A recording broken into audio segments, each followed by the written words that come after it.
Hi folks, you're with Tacitus today, your pushback channel, and thank you for joining this radio live stream. In this essay, I'd like to talk about the how the Western world is run now by globalist installed stooges and flunkies, whether it be at the apex owners, CEOs, boards of directors, whether it's in the political class or the public service elites or the think tanks or the people that control the media. Everywhere you look is globalist installed and approved flunkies who are unimpressive people. I mean, when you look at the folks in Twitter, for example, Vijay Gade, Parag Agarwal, Yoel Roth, and these, you could hardly call these people impressive. And nor are they dedicated to the benefit of the citizenry. The folks at Twitter were, if anything, heavily focused on the destruction of the United States, its social fabric, and so on. The rule of law, due legal process, the Constitution, all of these things mean nothing. And the top two people at Twitter, an American company, are both foreign nationals who care nothing for the United States or the Western world generally. In fact, who believe that the straight white male Westerner is the epitome of all that's evil. Even the word patriot is deemed as being equivalent to Hitler. That's how insane these fucking people are. But they're installed all over the place. Again, globalist installed. And whether this is because of the long march of the institutions or something more sort of recent and from the globalist perspective, pragmatic about how they gain and power and further the globalist project. But I just want to talk about in particular a lunch that I was at recently, where this is a bunch of people who are there at the business apex, so they're boards of directors, CEOs, that sort of thing. Now they're and of decent sized firms, not small firms. I was very much the junior guy at this table. For most of them, their primary residence is worth $5 million. It's water views. It's top of the range.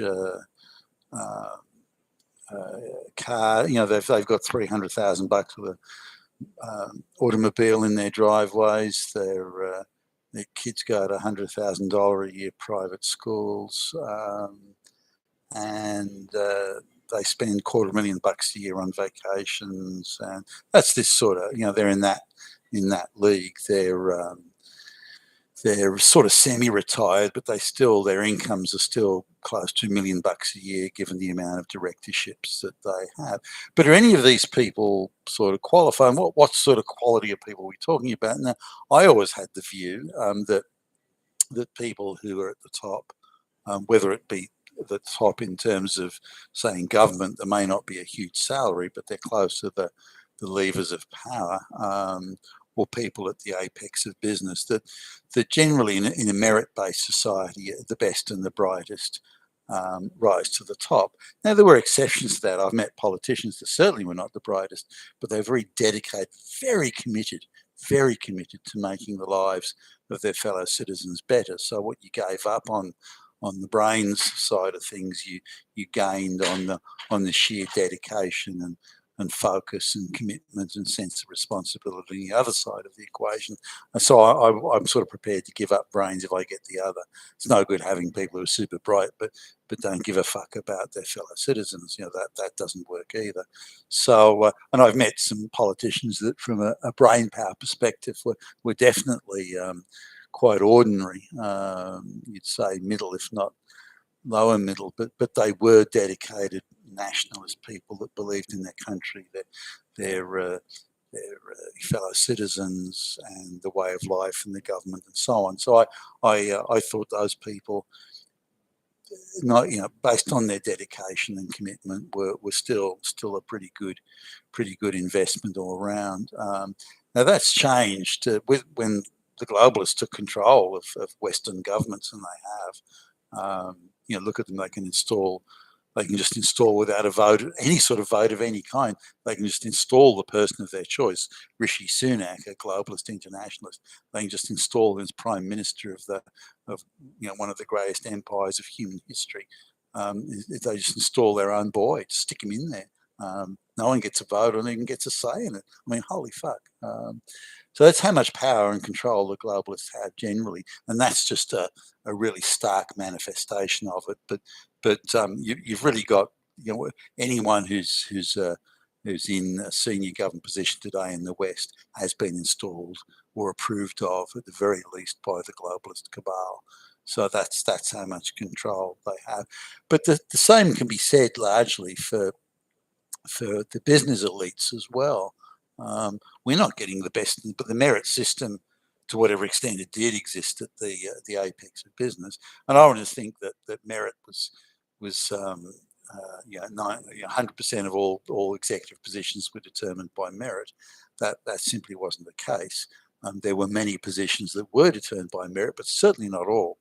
The chairman's wastrel son was still getting cosy gigs, and that happened then, and it will continue to happen in the future. But there weren't as many low quality people as there are now, and the times have changed. When I first started, I was sitting next to a director of a company or a CEO. I was, as a young man, young guy, I was overawed by this. And, oh wow, and I would just think the guy must be a genius because that's how he's there. And they may not have been. Some of them, even as a young man, I'd hear some of their utterances and some of their analysis and views on things. I think, geez, you don't sound very bright. But anyway, I worked my way up from I'm speaking metaphorically here, but I worked my way up from the shop floor, sweeping the floor and licking the stamps and so on, and up to EVP and CEO of a small medium company and so on. So I've had to deliver the results, get the job done under threat of losing my job if I fucked it up. I've also had to sit in front of a lot of people and demonstrate and talk about my credentials and capacities and abilities in order to get the job. But that's fairly rare, and today it's rarer still. Very few of the people you see on boards of directors and as CEOs are anything other than socialites, wealthy socialites who are just installed for prestige and control reasons by the globalist cabal, particularly the big money end of town or the financial end of town, the Black Rocks, that sort of thing. So anyway, so I'm sitting down, we're having lunch, and the matter came up of mass migration. Now, I just want to illustrate by this the contempt that these wealthy people, and some of them aren't fantastically rich, they're doing pretty good, but they're not mega rich. The contempt they have for their fellow white citizens. So these are all white boys. They're all straight, straight white males, and again, they're all quite well to do. So the subject of migration, mass migration to the West, comes up now. You think these people, given their position, they've all been to the best schools and universities, best educated. They've all got the best education money can buy. None of them have been to government schools. They've all been to elite Ivy League type universities. I'm the only guy there who doesn't have that Ivy League sort of pedigree, and but they're very gracious and polite people.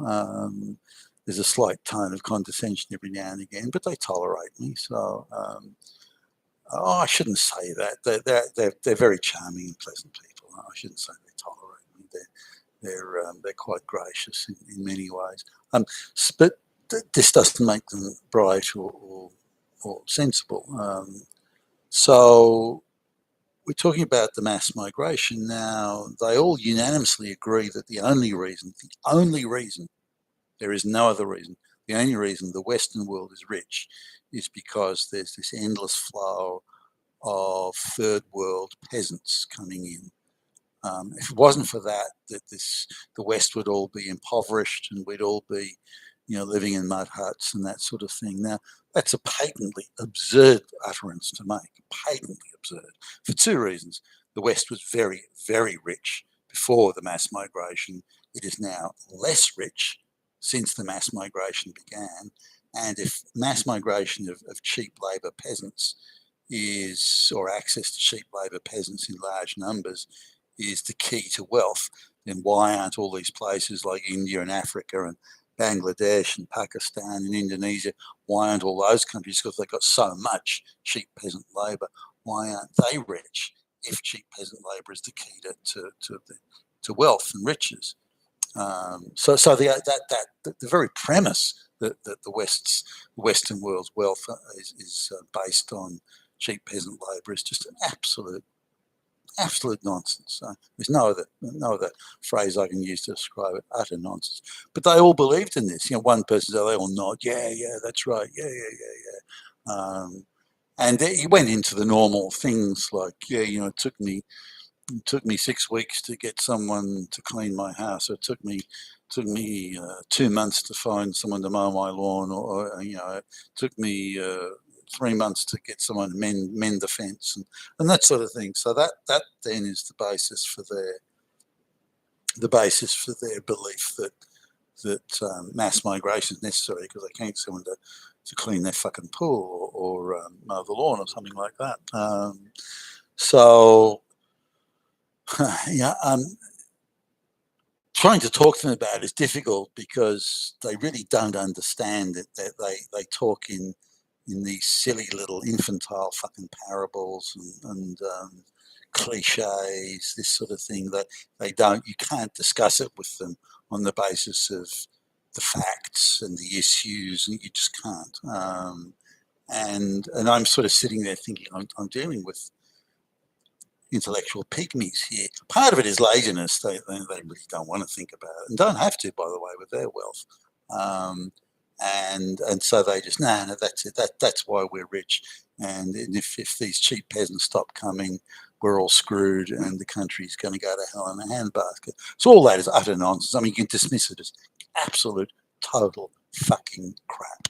But there you go. That was it. But here's the contempt side of it coming in, and these people aren't necessarily malicious in their view, but the continued torrent of third world peasant migration will destroy the West in the end.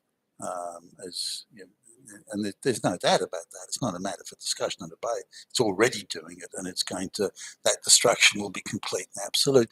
But these people don't see it. They don't comprehend it in that way.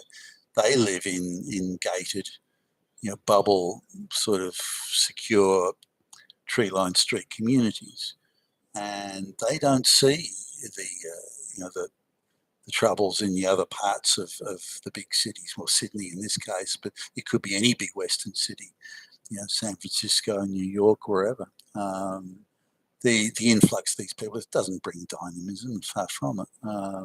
So here's what the going around the table, here's what the people were saying.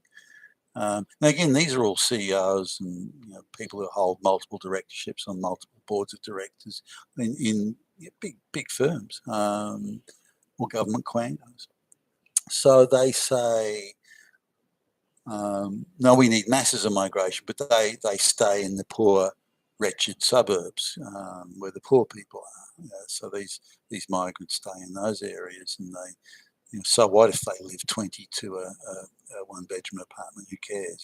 That's their lookout. But these people want to. I don't want those migrants anywhere near me. I don't want them in my area. I don't want them near my house.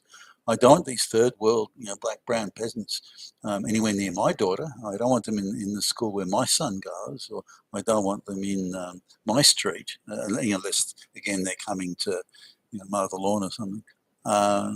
So, they can stay in those areas. But what about the poor white people who live in those areas? Well, that's their problem for being poor. They shouldn't be poor. If they weren't poor, then they wouldn't have a problem. So, so what these people have done, they've become completely disconnected from their fellow citizens. There's no such thing as a fellow citizen, as in, these guys are all straight white males. There's no such thing as other white people. That's not the issue. And I'm reminded of some kind of, because I used to do a lot of, still do some, but a lot of international business travel. Used to do it all the time. Don't do as much now. But these, I was sitting down with a guy. This was in a multinational company in Minneapolis. And we were sitting down, and he was saying he has more in common with middle class people, and we were using France as an example for some reason. I think he said, I've got more in common with a middle class guy from Paris than I do with a working class guy in my own city, because there's a sharing of it. Now, middle class is people who, in his cognizance, middle class is somebody who has a big enough salary, um, to buy a sort of mid-range house in the burbs, in a nice enough suburb. Nothing super rich or super fancy. If the average house price in that city is, for example, 250,000, then his house would be 375,000, that type of thing. So it's better than the average. The kids can go to a government school, but one of the better ones, and his wife only needs to work part time, and it's only because she kind of wants something to do. She doesn't really have to work, and if they're prudent with their money, they're going to do all right. And he's hard working, he's dedicated. He's going to have he's going to be employed in a reasonably well paying job, maybe paying 2.5 times the average wage, 3 times maybe. So he's doing okay. His suits are off the rack from J.C. Penney, but they're not at the cheap rack. They're the mid-range, maybe above the mid-range rack. So, and they can afford a holiday fly. They can fly to the Caribbean for a holiday once a year, and maybe something more modest, one other vacation during the year. So they're doing pretty. So he means middle class in that sense, not bourgeois in the sense of the people who run things. That's different. So we've seen the middle class break into 3 parts in the West. The bottom part of the middle class has been consumed or subsumed, if you like, into the working class. There's a small middle of the middle class which is declining rapidly, and then there's an even smaller portion of the middle class which has sort of become the foot soldier flunky goons for the rich elites. The rich elites are maybe 1 in every 300 people, that sort of thing. And they're the ones that don't have to really worry about money. Provided they don't do something hysterically dumb, they're going to be fine. So that's the sort of people, the 1 in 300 odd of the guys around the table that I'm sitting talking to. So they don't want I don't want those people anywhere near me. Those Muslims, they can do what they want. I don't want them anywhere near I don't want them in my area. I don't want them in my neighbourhood. They can build their mosques wherever they want, but I don't want them anywhere near me. So they don't want anything to do with these people coming in. These mass the mass migration that they say is so essential to Western wealth, which it isn't. That's crap again. They don't care about the effect it has on poor white people or even middle-class white people. In fact, anyone who's not on board with the globalist project, which is mass migration and so on, anyone who's not on board with the globalist project is an enemy of the globalist project, and really you're pretty undesirable. We don't want you around, buddy. If you're not on board with this, we don't want you around. So career-wise, somebody who makes their views clear that they're against mass migration and against or has questions about LGBTQ activism or anything like that, then kind of we don't want you around, buddy. Now these same people readily accept that it's all this LGBT stuff, this race baiting and grifting. It's all window dressing and cosmetics to crush the white, lower middle and working class, and that's all it's for. It doesn't worry them; they don't have to care. It's not going to be their problem.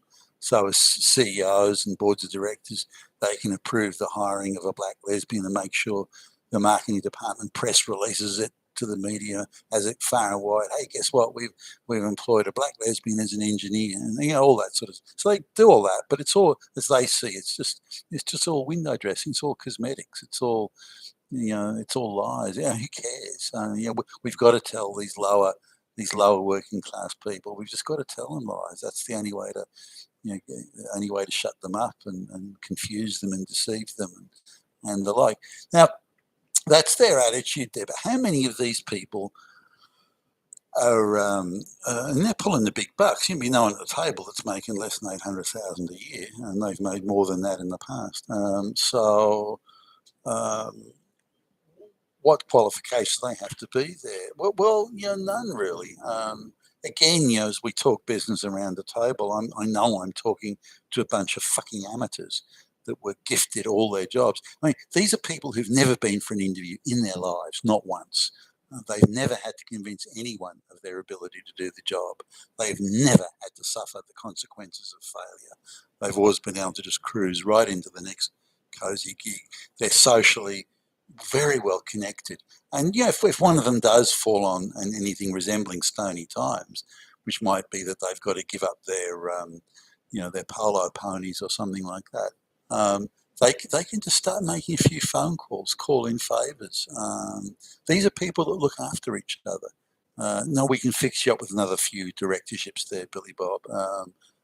We can get you another $500,000 a year, no problem. Look, I'll talk to so and so tomorrow down at the yacht club, and you'll be fine. Don't worry.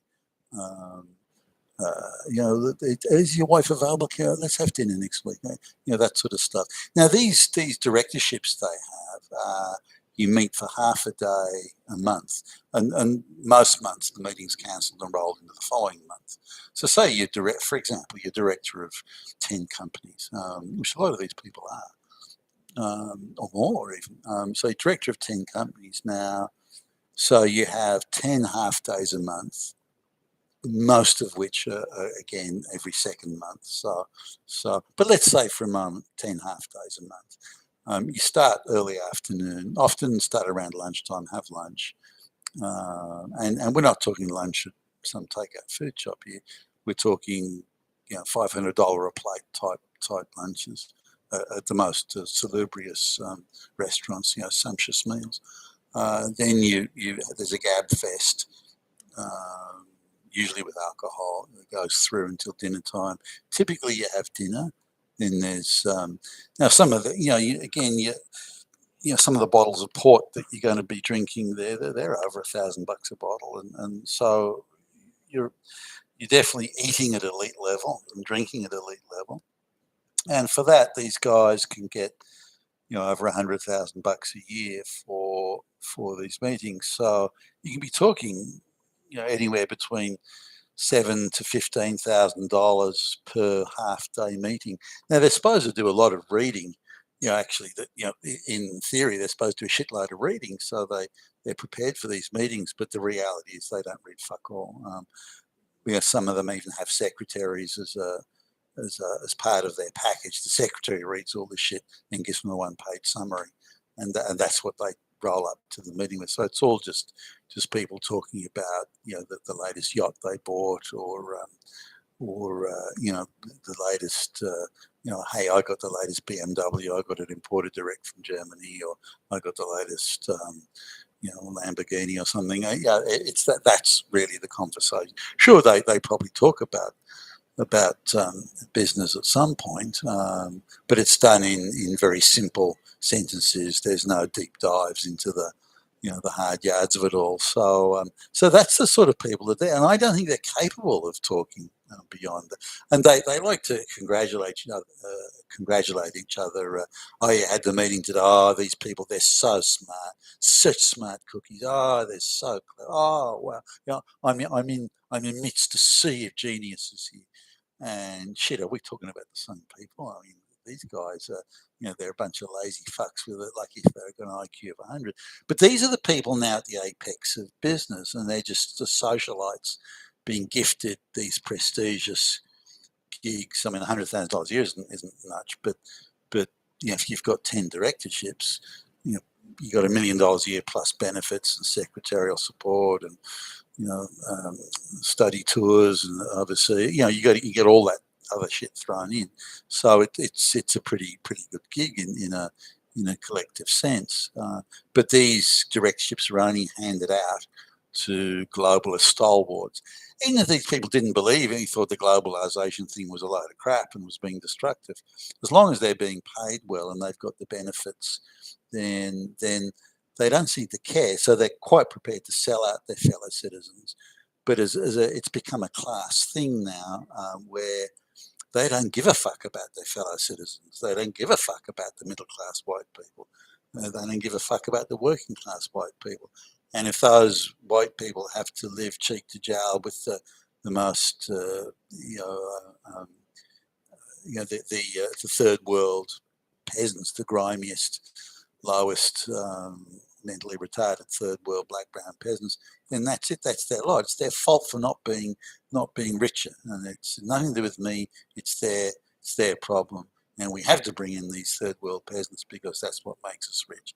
And so you're listening, I'm listening to this, thinking, holy fuck, these guys are morons, and they're well, maybe not morons, but these guys are beyond misguided. Sure, they're on the gravy train, the bandwagon, and riding it to fill their own pockets. I get that. But these aren't the brightest people. Not one of them was able to engage in the slightest bit of analysis or conversation about where all this mass migration and all the other stuff was leading to. I mentioned just briefly the rule of law and due legal process, and no one had the slightest interest about it. Irrelevant. If I want something done, all I got to do is bribe somebody. So that's the state there. Now, the quality of the management, business management that the West has. The West always had high quality business management, certainly relative to other places. And again, I've traveled the world, a gazillion times over, done business in every continent. And one thing that struck me from the time I started doing this as a young man was as soon as I moved away from other Western countries, the quality of business management and commercial management was really low, really poor. Some of these places. Again, these are economies where crony capitalism and corruption was what decided everything. Nepotism decided everything. There was no such thing as evaluating something on its business merit. There's no such thing as merit. It just didn't exist. And so coming from the West, which at the time had a much higher proportion of meritorious commercial conduct than any other part in the world, which is why the West was rich, by the way. That came across to me just how low quality the business people in other parts of the world were, or anywhere outside of the West. And the poorer the country, the lower the quality was. You could almost measure the riches of a country by the quality of its business people. And so, the people that impressed me very much were, back in the day, were Americans, Germans, Japanese, and they just happened to be the richest economies in the world. Per capita, Australia was rich at the time as well. The West still is rich, but not on a per capita basis and on a purchasing power basis, much poorer than it was then. But the quality of business people that I meet now, wherever I go in Australia, is much less than and I see it declining. I'm watching it decline almost in real time, and I think that's a great tragedy. And some of the business meetings I go to, or some of the places where I'm referred to, but a guy I know said, look, can you go and help these, excuse me, can you go and help these guys?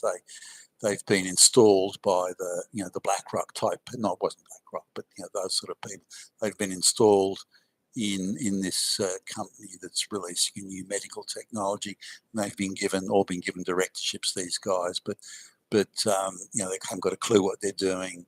Can you help them and so on? So I turn up and meet these people. And I think I've mentioned in a previous video some time ago. None of these people who were directors of this company that was bringing to market this new and I thought quite clever medical technology. None of them had ever worked before. One of the women there, the only job she'd ever had was she'd once, as a 17-year-old, she'd once been a waitress in some upmarket restaurant. There was, a guy who, one thing they come from money. They come from old money, these people. So their parents and grandparents and great-grandparents were all quite well-to-do. So they had this thing of teaching their children the value of money. And these people have no concept of the value of money because they've always had it. Doesn't mean they aren't pleasant, charming, very polite people. They are. So they say to their kid, well, one summer holidays or one Easter break or something like that, you got to go and work at a takeout food shop for a week. Learn what it's like to get your hands dirty, and so that's their sole exposure to living a normal life. And from the time they finish university, and they've had Ivy League education, from the time they finish university, they just gifted one prestigious patronage job after another. And again, never had to go attend an interview, never had to be accountable, never had to suffer the consequences of failure and so on. And if things look like they're all falling to pieces, whenever they're quickly whipped out and moved somewhere else, and then a fall guy is installed and that sort of thing. So these are people who have no concept of responsibility and accountability. So I go into the room and they have to hire a CEO. Now, they've identified that the CEO has to have 10 core competencies. They've managed to get that far. But how do they know if the CEO, candidates applying for the job and everything, how do they know that the CEO is competent in those areas? Well, they don't, and they openly admit, they say, they said to me, look, we don't know what questions to ask. We can't tell if the person is competent in these areas. So the only way we can be assured that the person is competent is if they have a PhD in that area. That's how we know. And these are people who compete with each other for childish silliness. Again, it's people playing house. They're playing house with other people's money, other people's lives, with the future of the nation. That's all they're doing, playing house. Kids in a sandpit. That's all they are. And so they started, well, have to have a degree. Well, a degree is not enough. Have to have a master's. Oh, and then someone will say, PhD. Yeah, PhD. And so there's 10 PhDs. So you're sitting down with them, you're letting them go. Now, not one of them has thought, well, 10 PhDs is going to be somewhere around 70, give or take, 70 years, 70 years of time studying at university. So, and then you want 5 years experience in each area. So the minimum age somebody could be to meet your criteria would be, 130 years old, 140 years old, maybe. And then you get the incredulous looks. What? 104? What are you talking about? What do you mean? Add it up again. And then again, but you're dealing with children. They should have seen this. You don't need to be a business expert to count 10 times 7 years for the PhDs. So you talk them through and say, well, you don't need a PhD. But how do we know? How do we know that these people have gone? No, settle down. And so you have to gradually walk them and talk them through it and take it. Okay, so someone who's done something like this previously must have the expertise, assuming they've done it successfully. So these are the things and these are the questions. This is how you work your way through it. And again, no one's throwing multiple directorships at me. And yet I'm talking to people who I wouldn't I wouldn't employ any of them to sweep the floor. And not one of them. Not one of them was competent to be sitting there. Not one of them should be anywhere near, controlling or running a business. But yet there you are. Now these people are not unusual, and I'll do another couple of videos on some other things. But the destruction of Western business and its competence and its merit is just going at breakneck speed. Uh, there are situations that I'm coming across where angry lesbian diversity and inclusion directors are now deciding who gets hired and who doesn't. Effectively, there is a veto against straight white males being hired in a lot of places. And the only issue is for equity that the proverbial black lesbian gets hired, regardless whether they've got zero qualifications or they meet 1% of the criteria or whatever. So this is the thing going on. I don't think these business people are malicious. They're just so well protected and cocooned from any of the consequences of globalization that they can be dismissive and contemptuous. I mean, if the areas that they lived in were being overrun with, black third world peasants defecating in the street and harassing their daughters and beating up their sons and tearing up their front yards and vandalising their cars and so on, then they take a very different view. They'd wonder why are the police not arresting them. Well, the police can't arrest them because that would be racist. What racist? What do you mean racist? Yeah. Well, yeah, you can't have racist policing. Oh, well, what do you mean? No. And then the whole thing would come tumbling down, and they would see what a ridiculous facade that they have built around them. But they're not affected by it. And as long as they're not affected, they can afford these views that we had to have masses of migration. That's the only thing that makes the country rich. But I don't want any of those fucking peasants living anywhere near me or being anywhere near my daughter. So that's the state we're in. You've been with Tassets today, your pushback channel, and thank you for listening.